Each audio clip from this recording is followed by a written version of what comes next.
વેચનાર અને લેનાર પોતપોતાનો દાવો કરતા સર્જાઈ રહ્યો છે વિવાદ।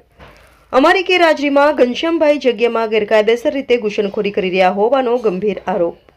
ફરિયાદી મિલનભાઈને જગ્યામાં ઘૂસણખોરીની જાણ થતાં મિલનભાઈએ ડીએસપી ઓફિસમાં કરી જાણ। 15 દિવસ બાદ પુણા પોલીસ સ્ટેશન વિસ્તારમાં મારા પર જીવલેણ હુમલો કરાયો, તેમાં હું ગંભીર રીતે ઘવાયો હતો। પુણા પોલીસ સ્ટેશન અને સચિન જીઆઈડીસી પોલીસ સ્ટેશનમાં નોંધાવી ફરિયાદ, કલેક્ટર કચેરીમાં લેન્ડ ગ્રેબિંગ અરજી કરી દાખલ। સમગ્ર જમીનનો વિવાદ પહોંચ્યો કલેક્ટર કચેરી। કલેક્ટર સાહેબ દ્વારા સંપૂર્ણ તપાસ કરતા તેમના હુકમથી કામરેજ પોલીસ સ્ટેશનમાં 9 જેટલા લોકો પર ગુનો દાખલ કરાયો। ઘનશ્યામભાઈ અને વિશાલભાઈ પોલીસ પકડથી થયા ફરાર।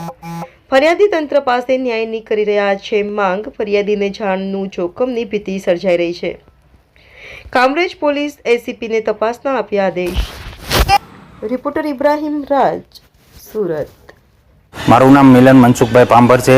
મારું કામરેજ વિસ્તારમાં કામરેજના ખોલવડ વિસ્તારમાં મારી જગ્યા આવેલી છે, જેનો 3122 અને 3123 બ્લોક નંબર છે, જેની સંપૂર્ણ અવેજની રકમ મેં ચૂકતી કરી આપેલ છે। મેં આ જગ્યા બાબતનું ઘનશ્યામભાઈ પાંભર કે તેમના પરિવારને કોઈ પણ જાતનું લખાણ, સોદાચીઠી કે વેચાણની બાંયધરી આપેલ નથી। તમે કલેક્ટરમાં બી ગયા હતા?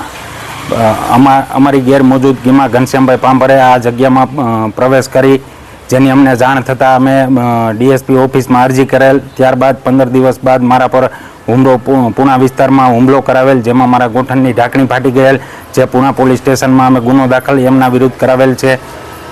ત્યારબાદ અમે લેન્ડ ગ્રેબિંગમાં કલેક્ટર સાહેબની ઓફિસમાં અરજી કરેલ।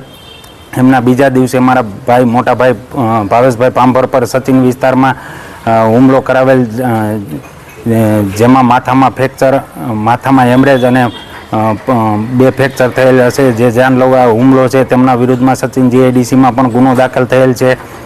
ત્યારબાદ કલેક્ટર સાહેબે તમામ ચકાસણી કર્યા બાદ હુકમ કરેલ છે, લેન્ડ ગ્રેબિંગમાં હુકમ કરેલ છે અને કામરેજ પોલીસ સ્ટેશનમાં એમના વિરુદ્ધ ગુનો દાખલ થયેલ છે, જેમાં 9 સભ્યો ઉપર ગુનો દાખલ થયેલ છે, જેમાં ઘનશ્યામભાઈ અને વિશાલભાઈ જે હાલ અત્યારે ફરાર છે।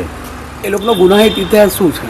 એ રાજકોટમાં પણ ઘનશ્યામભાઈ પાંભર, અસ્મિતાબેન પાંભર અને તેમના પિતા વલ્લભભાઈ પાંભર ઉપર ઘણા બધા અનેક ગુનાઓ છે, તેમજ રાજકોટના 200 લોકોથી પણ વધુ કરોડો રૂપિયાનું ફૂલકું ફેરવી અને રાજકોટ છોડી અને સુરત મુકામે વસવાટ કરે છે, અને તે ખોટી રીતના મીડિયાનો ઉપયોગ કરી અને આક્ષેપો મૂકે છે અને પોલીસ અધિકારીઓને બદનામ કરવાનું કરે છે। તમારી શું માંગણી છે? મારી માંગણી એ જ કે મને ન્યાય મળે અને મારું જગ્યા મળે અને તેમના વિરુદ્ધ પોલીસ એક્શન લે અને એમની ધરપકડ કરે। તમને